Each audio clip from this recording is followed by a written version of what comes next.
Vous vous trouvez ici dans la deuxième partie du vlog sur Twilight. Donc si vous n'avez pas vu la première partie où je lis Fascination et Tentation, je vous conseille d'aller la voir au premier. Je vous la mets dans le petit i ici, ou là, je ne sais plus, ici je pense. Et à part ça, je dois quand même vous prévenir que pour cette deuxième partie de vlog, j'ai été obligée de spoiler pas mal la saga Twilight dans ce qui va suivre. Bien sûr je spoil pas tout, mais je spoil beaucoup plus d'éléments que dans la première partie du vlog, donc je voulais quand même vous prévenir. Du coup si vous regardez cette deuxième partie, et ben je considère que soit vous connaissez déjà la saga, soit que vous vous en fichez d'être spoilé. Donc voilà, maintenant vous êtes prévenus, je vous laisse avec la suite.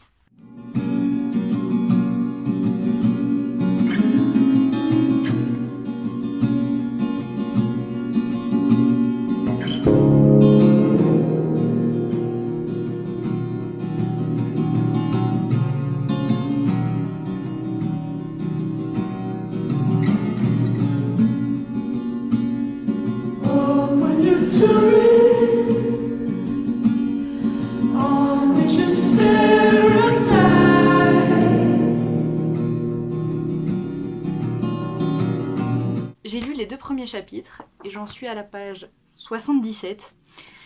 Alors, dans les 2 premiers tomes, les chapitres de 20 pages, je trouvais déjà ça long, mais je n'ai rien dit. Ceci dit, là, le premier chapitre qui fait près de 50 pages, c'est trop long.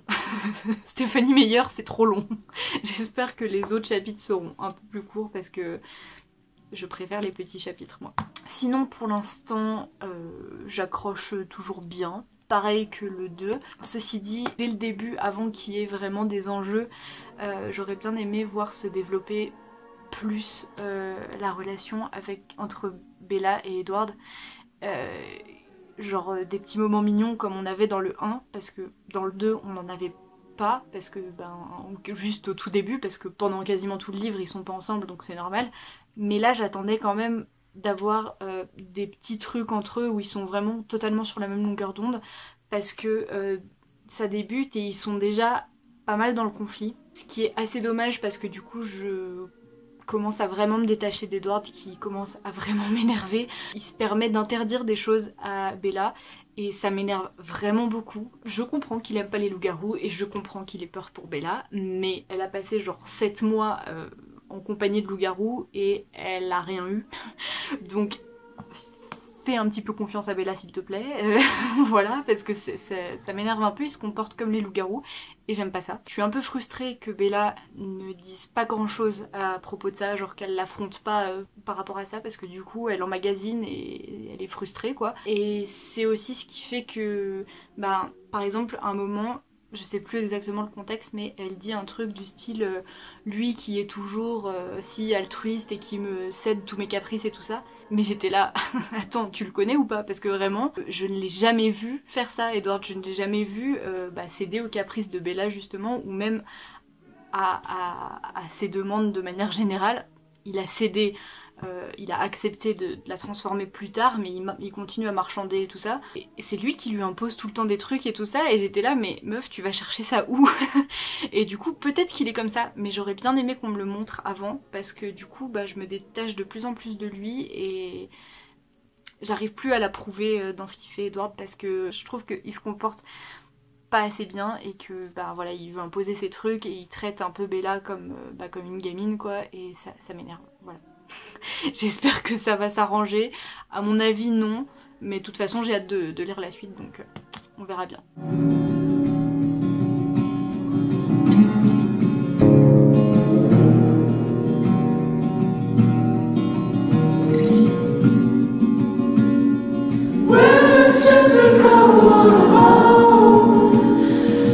Hey, on est le 4 avril, ça fait quelques jours que j'ai pas filmé parce que j'avançais pas énormément dans l'histoire, ce qui fait que j'avais pas grand chose à dire de neuf, c'était un petit peu toujours la même chose. J'en suis à la page 300, donc quasiment à la moitié. Je vous avoue que j'ai eu un passage où c'était un peu long parce que justement c'était toujours la même chose.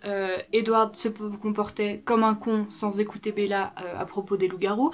Jacob se comportait comme un con sans écouter Bella à propos des vampires. Du coup la situation stagnait et c'était toujours la même chose.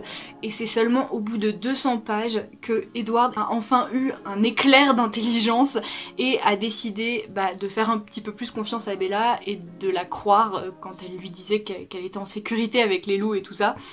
Et qu'il a commencé à faire des compromis. Merci Edward, sans toi on s'en serait jamais sorti.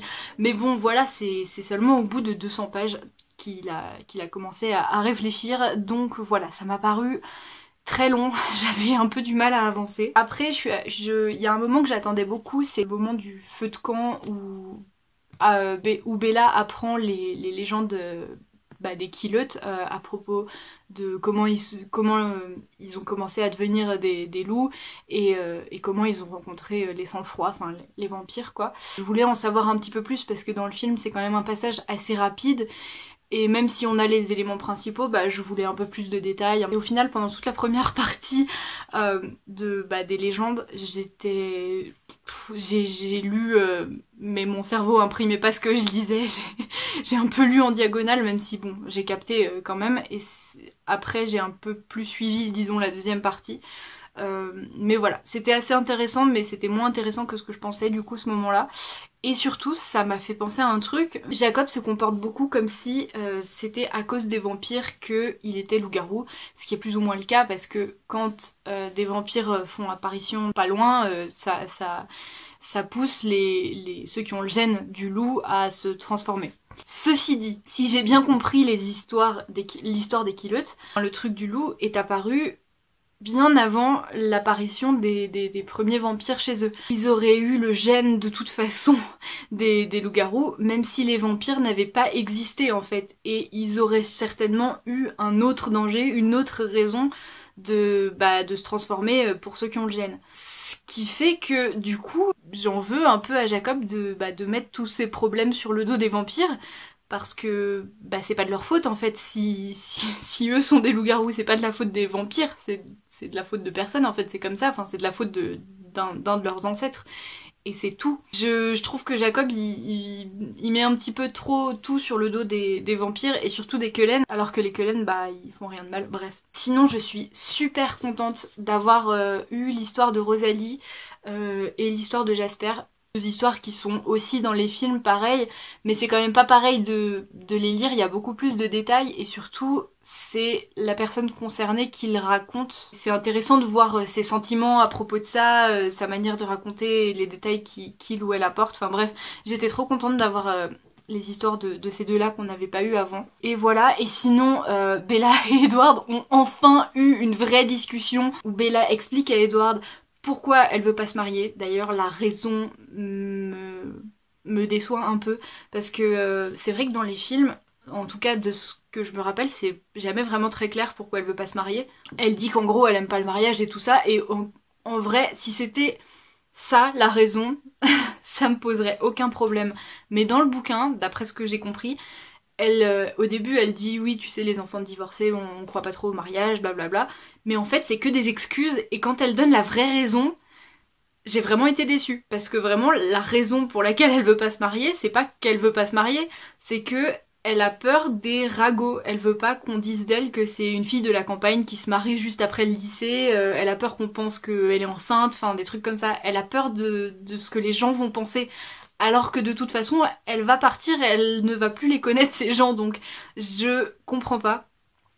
Enfin bon, après, chacun ses choix, hein, mais j'aurais beaucoup plus compris si c'était simplement le fait qu'elle aime pas le mariage dans le principe, ou enfin je sais pas, mais bref. Voilà.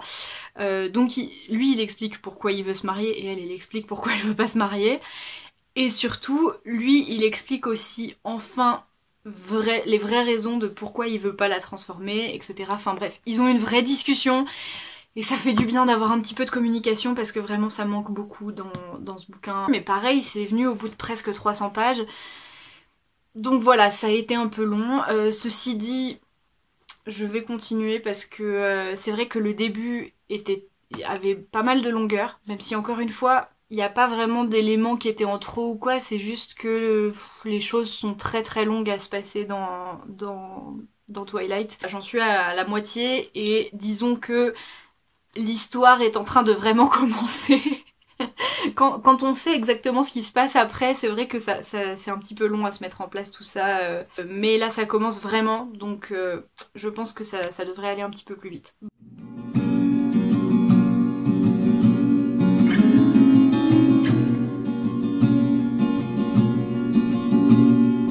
Cette nuit j'ai fait un rêve qui mélangeait Twilight et The Good Place. En soi ça m'étonne pas trop parce que je suis en train de lire Twilight et je viens de me refaire toute la série The Good Place que j'ai fini de revoir hier. Mais quand même c'était trop bizarre. Genre tout le monde était mort du coup. C'était trop bizarre, c'était Bella à la place d'Éléonore. Enfin bref, voilà. Mon cerveau fait de drôles d'associations et c'était vraiment très bizarre.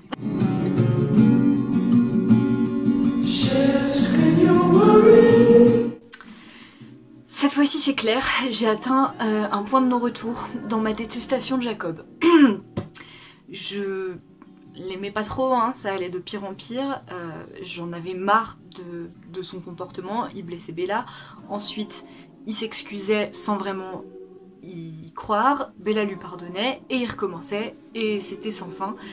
Mais là il a atteint des limites en fait. Je savais qu'il allait l'embrasser contre son gré parce que j'ai vu les films, mais dans le livre la scène est encore pire. C'est horrible à quel point ça dure longtemps, à quel point il retient Bella de force alors qu'elle se débat et qu'elle essaye de le faire lâcher, mais il la retient de force et le seul moyen pour qu'il lâche c'est de faire la morte, de plus bouger, de complètement se laisser tomber.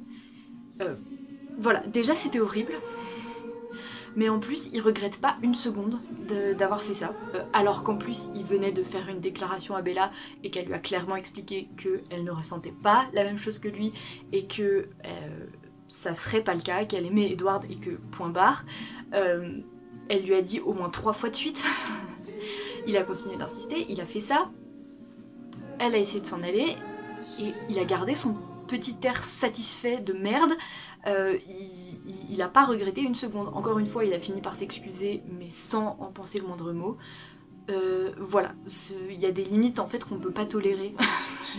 Je veux dire, tous les personnages ont des défauts, c'est normal, ça serait pas intéressant si les personnages étaient parfaits, mais lui c'est une immonde petite merde. Je suis désolée mais c'est pas possible de pouvoir apprécier un personnage comme ça, je suis désolée. Dites-moi, ceux qui aiment Jacob et qui ont lu les livres, dites-moi pourquoi, vraiment, je comprends pas. C'est vraiment le genre de truc qui est vraiment intolérable et je comprends de moins en moins pourquoi Bella ne coupe pas les ponts avec lui. J'étais tellement énervée, j'ai pas mal attendu d'ailleurs parce que je voulais pas vous parler en étant encore énervée. J'étais tellement énervée déjà que j'ai pété le dos de mon livre. Attendez, c'était à cet endroit là. J'ai pété le dos de mon livre et j'ai enchaîné genre 100 pages pour pouvoir me calmer. Pour pouvoir un petit peu passer à autre chose. Parce que j'étais trop énervée. J'ai cassé le dos de mon livre. J'ai jamais fait ça, hein, casser le dos d'un livre de colère et d'énervement quoi. En plus je suis crevée parce que les émotions négatives comme ça a tendance à me fatiguer. Du coup je suis épuisée pour rien du tout. Ceci dit je trouve que les personnages, enfin Bella passe très vite à autre chose. Alors que moi je m'en suis toujours pas remise de ce qui s'est passé. Tout ça fait que Edward remonte de plus en plus dans mon estime parce que il réagit, il a la meilleure réaction du monde et même si j'ai un petit peu de mal avec Edward parce qu'il a tendance de temps en temps à prendre Bella un peu trop de haut, il réagit de mieux en mieux et il se comporte de mieux en mieux on va dire et du coup voilà. Ce qui s'est passé c'était horrible mais du coup j'aime de plus en plus Edward. Mais bref, voilà, Jacob je pense que je ne pourrais plus lui pardonner quoi que ce soit. À moins qu'il fasse vraiment un truc de dingue ou que vraiment il prenne conscience des choses mais à mon avis c'est mal parti et je pense pas d'ailleurs que ça va s'améliorer avec la suite. Hein.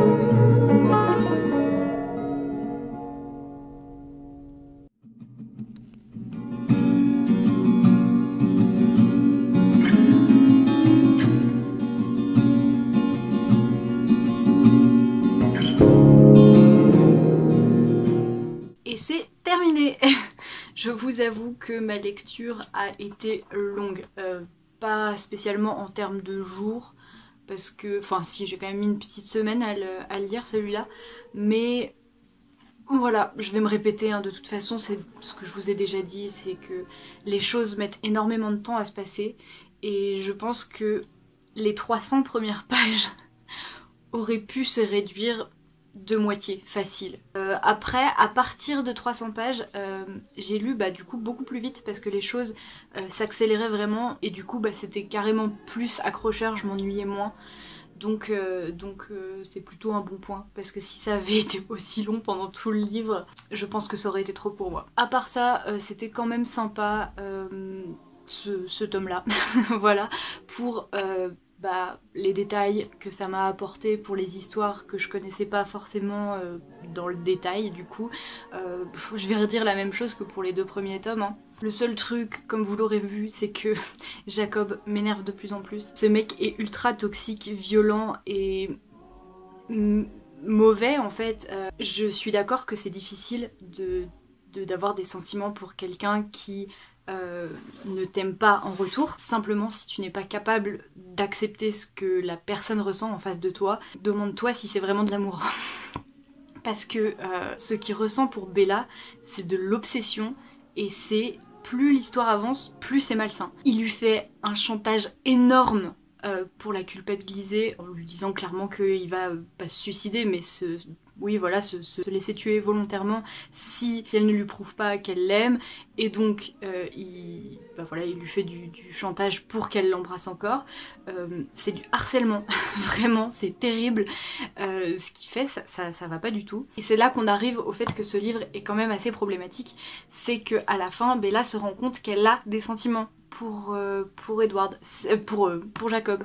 Certes, pas aussi haut que ceux qu'elle a pour Edward, mais elle dit clairement que si les vampires n'avaient pas existé, n'avaient pas été là, elle aurait fini avec Jacob et qu'elle aurait été très heureuse et que c'était, disons, un peu la vie qui lui était destinée, etc., etc. Mais même si les vampires n'avaient pas existé, il aurait quand même eu cette personnalité et se serait quand même comporté comme un connard. Je vois pas pourquoi Bella a des sentiments pour lui. Alors, encore une fois, les sentiments pour quelqu'un, ça se contrôle pas et tout ça, mais dans un livre qui s'adresse à des adolescents, c'est quand même grave de dire que on peut aimer quelqu'un comme ça. C'est un personnage qui est quand même censé être apprécié par les lecteurs, au moins par une partie des lecteurs. Il faut pas donner envie aux gens d'apprécier des gens comme ça. Quand t'aimes quelqu'un, tu le fais pas souffrir volontairement, je suis désolée. Bref, ceci dit, j'ai toujours envie de lire la suite. La suite qui fait quand même presque 750 pages. C'est une bonne brique. J'espère qu'il n'y aura pas autant de longueur que dans le début de Hésitation parce que c'était quand même long.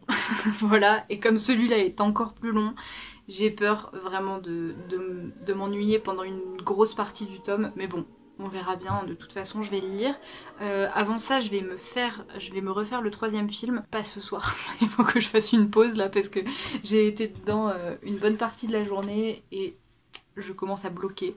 Donc voilà, je vais me faire une petite pause et je pense que demain je reprendrai avec le 3e film et le 4e tome. Voilà.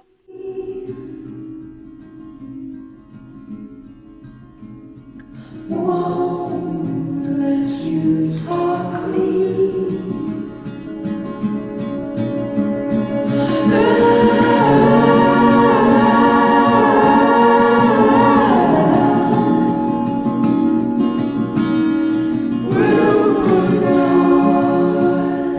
Bon, finalement j'ai changé de plan, j'ai commencé directement à lire le 4 au lieu de regarder le 3e film parce que depuis tout à l'heure on n'arrête pas d'avoir des coupures d'électricité et je sais pas quand est-ce que ça va s'arrêter, ça s'en va et ça revient comme une chanson populaire.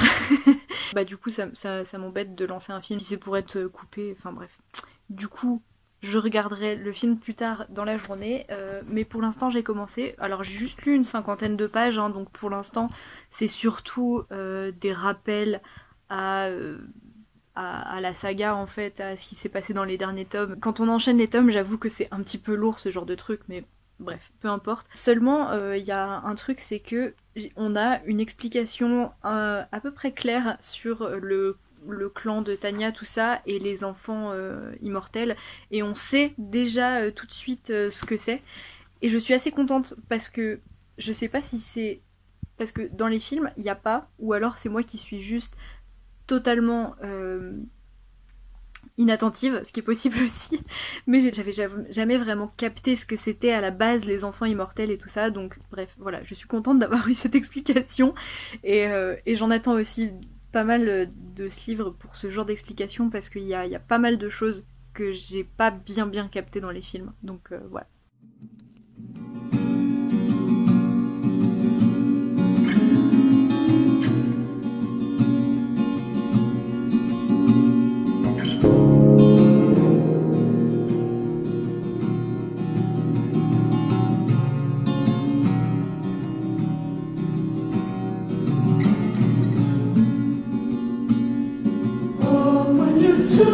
Ce quatrième tome, il est découpé un petit peu bizarrement parce que y a tout un passage qui est du point de vue de Jacob. Donc vous imaginez à quel point je suis enchantée de passer genre 200 pages dans la tête de Jacob.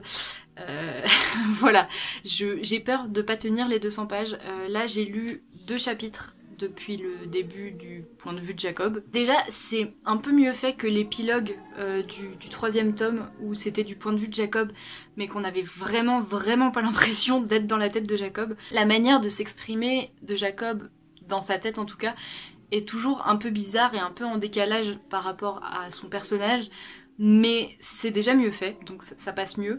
Par contre, il est encore pire que ce que je pensais, ce mec.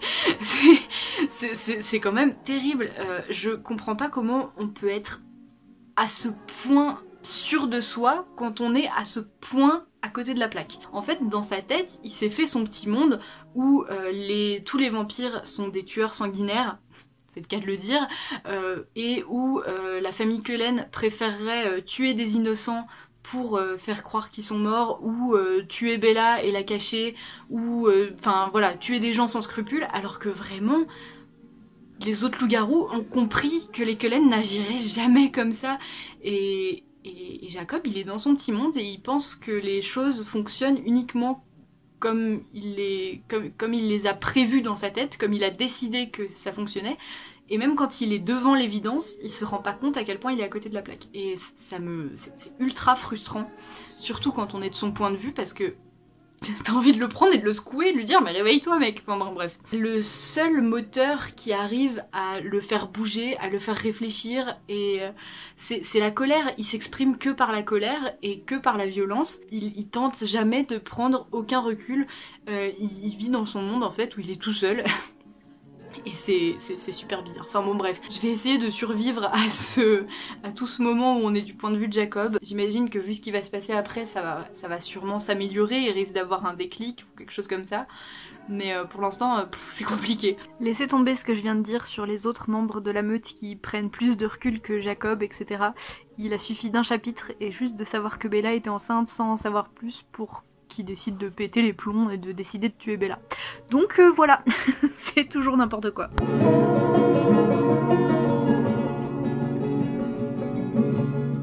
Je suis morte. On en est au moment où Bella essaye pour la première fois du coup de boire du sang pour essayer de se nourrir et essayer de nourrir son bébé. D'ailleurs ça me tue qu'ils aient passé un mois à l'avoir rejeté toute nourriture et tout sans se dire une seule fois tiens peut-être elle a besoin de sang, hein. C'est tous des vampires dans la famille mais ils se sont pas dit tiens si on lui donnait du sang ça pourrait peut-être marcher. Bref, il a fallu que Jacob pense vite fait à ça pour qu'ils essayent, mais bon bref, ils ont fini par capter et du coup on en est à ce moment là. Et en fait comme on est dans la tête de Jacob, on suit ses réflexions, mais on sait que Edward les entend aussi puisqu'il entend ses pensées. Et du coup, il est en train de dire je dois être la seule personne dans la pièce à être dégoûtée par ce qu'elle fait. Bon, déjà, je sais pas pourquoi. Enfin, franchement, je dois être un monstre, mais je vois pas en quoi c'est mal de boire du sang. Personne n'est mort pour ce sang, et genre, elle fait juste se nourrir, quoi. Mais bon, bref, peu importe. Mais du coup, il est en train de dire voilà, j'étais le seul du groupe à être dégoûté par ce qu'elle faisait. Eux, en revanche, devaient avoir du mal à se retenir de lui arracher la tasse. Et j'étais là, oh putain, mais il est con. Enfin, genre, il a vraiment des gros préjugés sur les vampires, il est absolument pas renseigné, il comprend absolument pas les Cullen, enfin bref, voilà. Et du coup, j'étais là, et je rebaisse les yeux et je vois Edward leva les yeux au ciel. J'étais en mode yes, on est connecté Edward. Enfin bref. J'en suis à la moitié pile poil. Je viens tout juste de terminer toute la partie du point de vue de Jacob. Étrangement, ça m'a pas tellement ralenti. Je l'ai d'ailleurs lu assez vite cette partie par rapport au reste. Et ça s'est passé beaucoup mieux que ce que je pensais. Parce que bon, du point de vue de Jacob, je vous avoue que j'étais pas... ça m'emballait pas des masses. Mais finalement, je trouve que c'est plutôt une bonne chose qu'il y ait eu cette partie. Parce que si on était resté du point de vue de Bella, on aurait manqué le principal en fait de ce qui se passe, parce que bah, pendant ce temps-là, Bella elle est enceinte et elle souffre et elle est malade et elle reste cloîtrée chez les Cullen et il se passe pas grand chose en fait de son côté, donc c'est pas mal qu'on suive un peu Jacob pendant ce moment-là. D'autant plus que ça nous permet de découvrir beaucoup mieux certains personnages. Je pense surtout à Seth et à Léa. D'ailleurs Léa qui est un personnage vraiment très intéressant, je suis pas ultra fan d'elle en fait, mais même si elle ressemble beaucoup à Jacob par rapport à son histoire personnelle et par rapport à comment elle se comporte et tout ça, je la comprends beaucoup mieux que Jacob et j'arrive mieux à comprendre comment elle fonctionne. Du coup c'était très chouette de les suivre et de découvrir un peu mieux ces personnages. Et puis je suis très contente parce que s'il y a une scène que je redoutais dans ce livre, c'est la scène de l'accouchement. Parce que déjà dans genre les films et les séries, les scènes d'accouchement disons basiques, ça me met très mal à l'aise, j'aime vraiment pas voir ça. Mais alors la scène de l'accouchement de Bella, je ne peux pas la regarder. Enfin pourtant je suis pas spécialement effrayée de ouf par le gore, le sang, tout ça, mais le fait que ce soit un accouchement et que ce soit aussi ignoble, cette scène me terrifie. Et en fait là ça a été assez vite expédié. Alors c'était horrible mais ça a pas duré longtemps, donc ça passait bien. Et puis bon, je suis quand même pas mécontente de sortir enfin de la tête de Jacob parce que c'était quand même assez épuisant. Mais bon, c'est passé mieux que ce que je pensais. Mais je suis contente de retrouver le point de vue de Bella. Du coup j'en suis pile à l'endroit où se termine le premier film, enfin le quatrième film du coup. Du coup je pense que ce soir je vais me le faire. Comme ça j'aurai pas à enchaîner les deux films d'un coup quand j'aurai terminé le tome. Je préfère le regarder maintenant. Et puis voilà.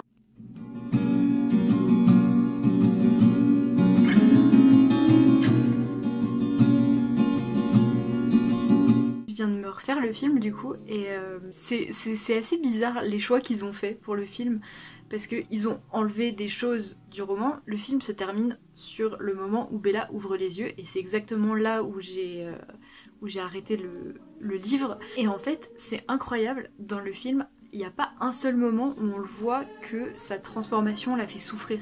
Et je sais plus si dans les films d'avant ils en parlent justement de ça, de la souffrance quand un humain se transforme en vampire, mais c'est un truc qui est vraiment décrit pendant tout un chapitre dans le livre et vraiment, c'est horrible ce qu'elle subit et c'est ouf la manière dont elle réagit d'ailleurs.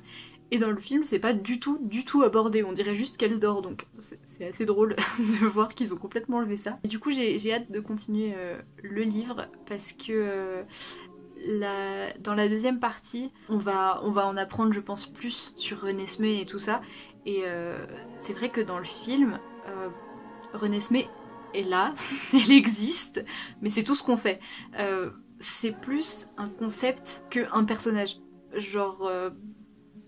à aucun moment elle parle ou elle a vraiment des interactions avec les autres personnages ou quoi, et du coup ça a jamais été pour moi un personnage important ni un personnage auquel je me suis attachée parce que pour moi elle n'existe pas presque, donc j'espère que je vais en apprendre plus sur elle avec le livre et découvrir ce personnage parce que vraiment c'est très bizarrement fait dans le film. J'ai un peu peur par contre avec cette histoire d'imprégnation parce que je pensais en fait qu'en lisant les livres j'allais en apprendre plus sur l'imprégnation et que ça allait un petit peu me rassurer par rapport à l'imprégnation de Jacob qui il a quel âge, 16 ans et qui s'imprègne d'un nouveau-né. Pour l'instant je suis pas rassurée du tout parce que visiblement l'imprégnation c'est vraiment une histoire de relations amoureuse comme on l'entend au premier sens du terme, même si personne sait vraiment d'où ça vient. Il y a plusieurs théories, mais en gros c'est plus une histoire, c'est fait pour la reproduction et pour enrichir le gène du loup-garou quoi. Mais c'est vraiment le but, c'est la reproduction des loups-garous. Donc ça me pose problème et je vois pas comment ça ne pourrait pas poser problème en fait, le fait qu'il y ait cet écart d'âge. Et même si Jacob peut arrêter de grandir jusqu'à ce qu'elle ait son âge, non, il y a un problème pour moi, il y a vraiment un gros problème. Donc voilà, d'un côté j'ai hâte de lire la suite et d'un autre côté j'ai un peu peur quand même de ce qui va se passer.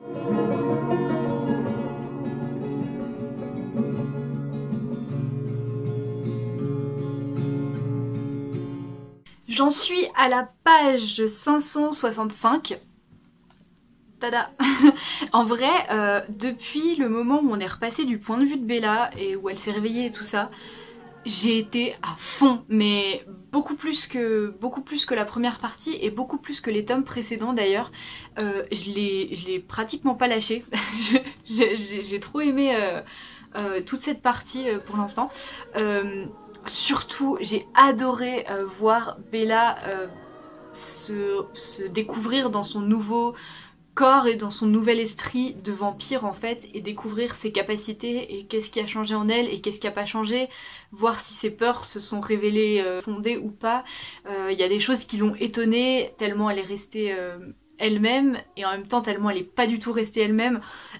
Franchement c'était trop chouette à lire. J'ai aussi été tellement satisfaite, ça m'a fait trop du bien quand Bella s'est énervée contre Jacob. Enfin, parce que c'est la première fois que genre elle s'énerve vraiment contre Jacob, qu'elle lui dit le fond de sa pensée sans retenue en fait. Pendant tous les autres tomes, quand il y avait quelque chose que Jacob faisait qui n'allait pas et que Bella en souffrait, en général elle le gardait pour elle ou alors elle réagissait pas assez pour qu'il se rende compte en fait de à quel point il se comportait comme un con. Mais là, quand elle a compris qu'il s'était imprégné de sa fille, elle a pété un plomb. Ça m'a fait trop du bien de la voir vraiment s'énerver et vraiment vider le fond de sa pensée quoi. Il y a du coup 3 mois qui se sont passés depuis la naissance de la gamine et c'était trop chouette de suivre un petit peu l'espèce de vie de famille qu'ont les Cullen en fait, parce que du coup la famille s'est plus ou moins agrandie puisqu'il y a la meute de de Jacob qui est aussi avec eux. Il y a Charlie qui du coup a fini par à moitié rentrer dans le secret même s'il connaît pas le secret. C'est même s'il y a toujours des peurs sous-jacentes, des angoisses, des trucs qu'on sait qui vont arriver, c'est un moment assez de bonheur et de vie et de trucs cool, et ça c'est pas arrivé très souvent dans la saga, donc ça fait vraiment du bien d'avoir un petit moment comme ça. Du coup là Alice vient d'avoir une vision et disons que le gros de l'action se met en marche. Honnêtement il reste 200 pages et je pensais pas qu'il y aurait aussi peu du livre qui serait concentré sur les Volturi et tout ça. Honnêtement j'ai trop hâte de revoir les Volturi. Je suis tellement fan d'Arrow et les Volturi on les voit en fait très peu dans la saga, ce qui est trop dommage parce que c'est vraiment des personnages qui sont super intéressants et j'avais trop envie d'en savoir plus sur eux et tout ça. Mais bon voilà, du coup j'ai grave hâte de les retrouver, même si bon ça va être le bazar, hein, ils sont pas là pour apporter des bonnes nouvelles. Mais voilà, je lis avec beaucoup plus d'entrain que ces derniers jours parce que franchement je prends trop de plaisir à lire toute cette partie là, c'est trop chouette. Et voilà, et je crois que j'avais d'autres choses à dire mais je me rappelle plus. On y est, les Volturi arrivent pour rencontrer les Cullen et tous ceux qui se sont alliés à eux. D'ailleurs j'ai vraiment beaucoup aimé toute la partie où les alliés arrivaient, découvraient Renesmee et tout. C'est grave dommage que du coup ils soient pas vraiment très développés. On les présente les uns après les autres, ils arrivent presque tous en même temps, donc c'est un petit peu difficile de savoir qui est qui, de se rappeler de tout le monde. Mais j'ai vraiment beaucoup aimé tous ces personnages et là voilà, j'ai qu'une envie, c'est de lire le chapitre que je suis en train de commencer où les Volturi arrivent et voilà, j'avais trop hâte. Je suis ultra curieuse de comment ça va se passer dans le livre pour le retournement de situation finale on va dire, parce que je sais comment ça se passe dans le film mais dans le bouquin, comme on est du point de vue de Bella à la première personne, et que dans le film c'est quelque chose que Harrow voit, je ne sais pas comment ça va se passer, et du coup je suis très curieuse de voir comment ça va se passer, parce que vraiment ça m'intrigue beaucoup, donc voilà. Il me reste un peu moins d'une centaine de pages, mais à mon avis ce soir ça va être une ligne droite. Je pense que je vais le terminer ce soir.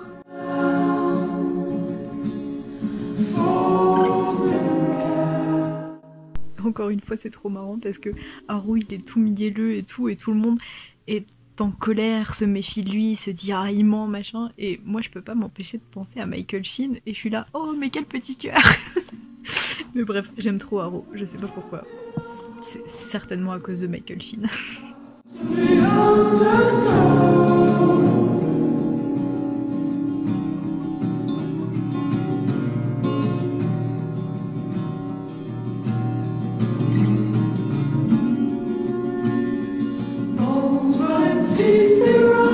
J'ai fini, ça y est, enfin.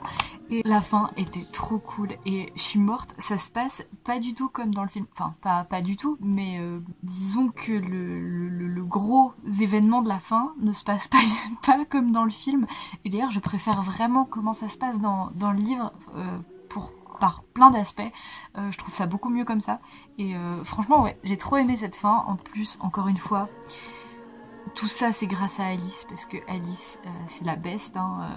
On ne cessera pas de le répéter, c'est vraiment la meilleure. Franchement j'ai vraiment bien aimé ce dernier tome, surtout la deuxième partie et en particulier la fin qui était vraiment trop cool. Mais bon là il est un peu tard, donc je vous retrouve demain pour faire un petit bilan de tout ça. Et c'est terminé. Je peux vous dire que ça fait bizarre parce que ça fait 3 semaines que je suis complètement dedans et là c'est fini. C'est vraiment fini. Ça fait un peu bizarre et en même temps je suis pas mécontente d'avoir terminé, parce que même si j'ai beaucoup aimé la fin et que je passais un très bon moment dans le dernier tome, bah ça fait 3 semaines que je lis la même chose et j'ai hâte de lire quand même autre chose. Ceci dit, c'était quand même très chouette parce que si j'avais vraiment voulu abandonner ou quoi, je l'aurais fait, hein, clairement. Le premier tome, je l'ai bien aimé, en même temps je le connaissais déjà parce que je l'avais déjà lu et tout ça. C'était plutôt chouette, l'histoire d'amour se mettait en place, c'était très cool de les voir se rencontrer tous les deux, d'apprendre à connaître un petit peu mieux les personnages. Franchement c'était un très chouette tome, à part pour l'écriture qui est un peu étrange en fait, qui est un petit peu maladroite, surtout au début, mais ça s'améliore au fil des tomes. C'est pas que c'est maladroit, c'est-à-dire qu'il y a un certain style d'écriture et de temps en temps il y a des mots qui apparaissent de temps en temps et qui collent pas du tout avec le style d'écriture. Et ça fait un drôle d'effet, j'avoue c'est un peu bizarre, mais sinon c'était très chouette. Ensuite, le deuxième tome était assez sympa, c'était clairement pas mon préféré, évidemment parce que les Cullen sont pas là pendant vraiment longtemps, et puis bah, elle s'est surtout concentrée autour de Jacob, et je pense que vous aurez compris que Jacob c'est pas mon personnage préféré, même si au début du 2 il est plutôt cool, mais voilà, et puis c'est pas mal la déprime dans ce tome là, donc même s'il était cool, j'avais quand même hâte de passer à la suite. J'ai beaucoup aimé la fin parce qu'on rencontre enfin les Volturi et vous aurez compris que Harrow c'est ma passion. donc voilà, le deuxième tome, clairement pas le meilleur de la saga, mais pas si mal. Ensuite on arrive au troisième tome, celui où j'ai vraiment hésité à abandonner parce que y a beaucoup de choses qui m'ont vraiment énervée. Et bah voilà, Jacob encore une fois. Et puis bon, ce tome là est vraiment centré sur le fait qu'il y a un triangle amoureux et que c'est admis, sauf que clairement je sais que c'est ça le principe de Twilight un petit peu, c'est que oui il y a ce triangle amoureux, mais la saga aurait été tellement mais tellement mieux s'il n'y avait pas eu de triangle amoureux du tout. Si Jacob avait été là, ok, mais que genre Bella n'avait rien ressenti pour lui par exemple, déjà ça aurait simplifié beaucoup de choses. Ou si Jacob avait été là mais simplement en tant qu'ami de Bella et n'avait pas eu de sentiments aussi forts et n'avait pas été aussi con, je veux dire il aurait pu dépasser certaines limites dans leur amitié, enfin je sais pas si vous voyez ce que je veux dire, mais ça aurait fonctionné quand même avec les loups-garous et tout ça, ça aurait été beaucoup mieux. Bref, faut que j'arrête de parler de Jacob parce que je pense que vous avez compris ce que je pense de lui maintenant. Donc voilà, le troisième tome, clairement celui que j'ai le moins aimé de la saga, celui où il y a eu le plus de longueur aussi, où je me suis pas mal ennuyée pendant pas mal de temps et après j'ai été pas mal énervée, donc voilà, j'ai vraiment pas passé de très bons moments avec ce tome. Et enfin le dernier tome qui pour moi est peut-être le meilleur de la saga avec le premier. La toute première partie c'était pas passionnant, mais on retrouvait nos personnages et on passait du temps avec eux et il y avait enfin un renouveau en fait. Étant donné que pendant les 3 derniers tomes, l'histoire avec James, Laurent et Victoria, ça dure en fait jusqu'au 3e tome quoi. Et là on change enfin un petit peu de sujet, il y a du neuf en fait, il y a du nouveau. La partie où on est du point de vue de Jacob, c'était assez compliqué d'être dans sa tête, mais c'était quand même très intéressant d'avoir un petit peu le point de vue de Jacob et de voir un petit peu les événements d'un autre point de vue que celui de Bella. Et surtout la deuxième moitié, je l'ai adorée. Vraiment c'était peut-être la meilleure partie de la saga pour moi, la deuxième moitié du dernier tome. Donc voilà, j'ai vraiment beaucoup aimé ce tome là.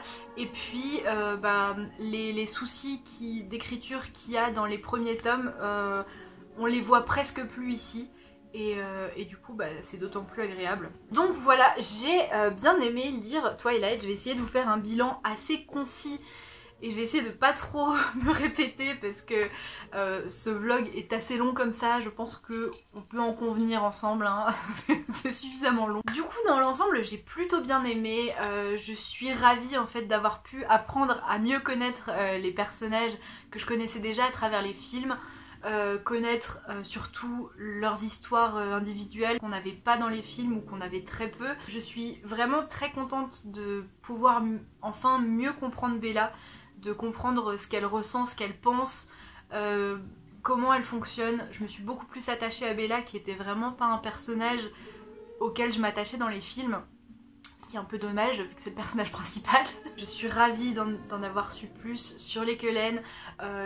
J'avoue que les Volturi m'ont manqué quand même un petit peu parce que j'aurais tellement mais tellement aimé en savoir plus sur les Volturi quoi, parce que ils sont super intéressants mais on les voit presque pas et on en apprend pas sur eux, donc ça c'est vraiment dommage. Je pense que après avoir appris à mieux connaître les personnages, mon personnage préféré et de très loin de toute la saga c'est Carlyle.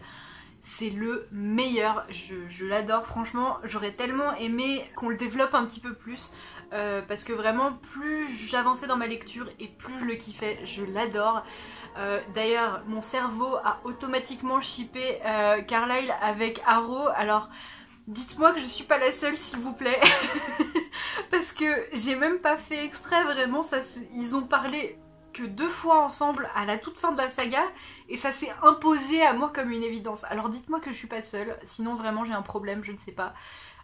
Mais il s'est passé quelque chose entre eux et c'est pas possible. Enfin bon bref, ne parlons pas de ça. Du coup voilà, tout ça pour dire que dans l'ensemble j'ai bien aimé.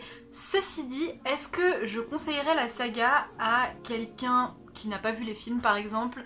Non, clairement pas, parce que même si c'est une saga qui a marqué, je pense, beaucoup d'entre nous, qui a aussi un peu ouvert la voie à plein d'autres livres dans le même style, qui a marqué une époque et qui représente vraiment quelque chose. Je pense que depuis que cette saga est sortie, je suis pas une experte dans ce style de livre, mais je pense qu'il y a quand même plein d'autres livres, plein d'autres sagas qui dans le même style qui sont sortis et qui doivent être beaucoup mieux sur plein de points, et surtout dans le sens où cette saga comporte quand même beaucoup d'éléments problématiques. Rien que la relation entre Edward et Bella pendant quasiment toute la saga jusqu'à la deuxième partie du dernier tome en fait, cette relation n'est vraiment pas très saine. Pas à cause du fait que Edward soit un vampire, parce que ça c'est vraiment le dernier de mes soucis. Edward a vraiment tendance à prendre de haut Bella et à l'infantiliser et à ne pas la croire ou un petit peu la manipuler. Je veux dire, dans le 2, au début, il lui ment pour la quitter. Alors, ce que je comprends très bien, c'est pour éviter de la faire souffrir. Ceci dit, quand à la fin il se retrouve et qu'il lui dit « je suis vraiment là », il lui en veut en fait d'avoir cru à son mensonge du début. Et il lui dit « comment t'as pu me croire à ce moment-là ?» Et après il lui dit « comment tu peux ne pas me croire quand je te dis que maintenant je reste là ?»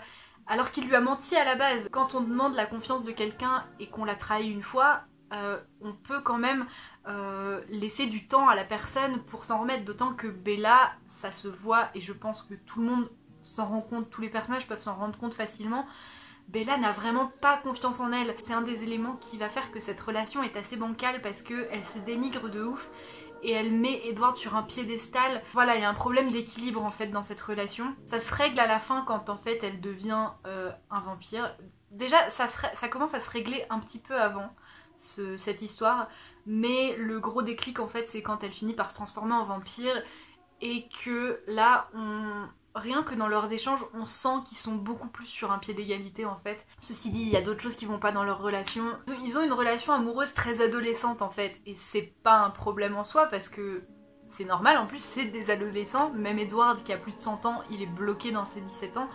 Donc voilà, c'est deux adolescents qui ont une histoire d'amour qui est en train de naître et qui est voilà très adolescente, pleine d'effusions, pleine de grosses déclarations et pleine de sentiments très forts, mais le truc c'est qu'ils construisent rien vraiment là-dessus et leur relation n'évolue pas beaucoup, sauf vraiment à la toute fin. Ils sont censés quand même passer l'éternité ensemble, donc je pense qu'on aurait aimé quand même une relation un petit peu plus forte. Je sais pas si vous voyez ce que je veux dire, et de toute façon je suis pas une experte en relations amoureuses, mais voilà, c'est quelque chose que j'ai ressenti et qui à mon avis n'est pas un très bon exemple, voilà. Sinon pour continuer dans les problèmes de cette saga, on a des personnages qui sont clairement problématiques, comme Jacob, au hasard, je pense que c'est le meilleur exemple que je peux vous donner ici, qui en fait n'aurait pas posé de problème si ça avait pas été un personnage qui avait été écrit pour qu'on finisse par l'apprécier en fait. Ou alors il aurait fallu qu'il change vraiment à la fin, parce que même s'il s'améliore un petit peu à la fin, même s'il change un peu, ça suffit pas. Voilà, je vais essayer de pas trop m'attarder sur Jacob parce que je vous en ai déjà beaucoup parlé, mais si ça avait été juste un personnage, un méchant, ça aurait été tout à fait normal. Le problème c'est que là, c'est un personnage auquel on est quand même censé s'attacher au bout d'un moment, et ça c'est problématique. Il faut pas donner envie à des gens d'aimer des personnes comme ça, parce que les personnes comme ça dans la vraie vie, ça existe, et c'est la pire chose, ne vous retrouvez pas avec des gens comme Jacob. Vraiment, voilà, c'est quelques exemples de choses qui vont pas dans Twilight, il y en a beaucoup d'autres. C'est pour ça que je ne conseillerais pas du tout de lire cette saga si vous connaissez pas déjà par exemple les films. Je pense que vous pouvez vraiment trouver d'autres livres dans ce style qui seront beaucoup moins problématiques. Ceci dit, si vous avez vu les films et que vous les aimez, n'hésitez pas à lire les livres parce qu'ils sont quand même beaucoup plus complets. Vous pourrez vraiment apprendre à beaucoup plus connaître les personnages et à mieux comprendre en fait ce qui se passe dans la tête de Bella, tout ce que j'ai dit tout à l'heure en fait. Franchement, si vous aimez les films, ça vaut vraiment le coup de lire les livres, et puis ça se lit tout seul, donc vraiment foncez.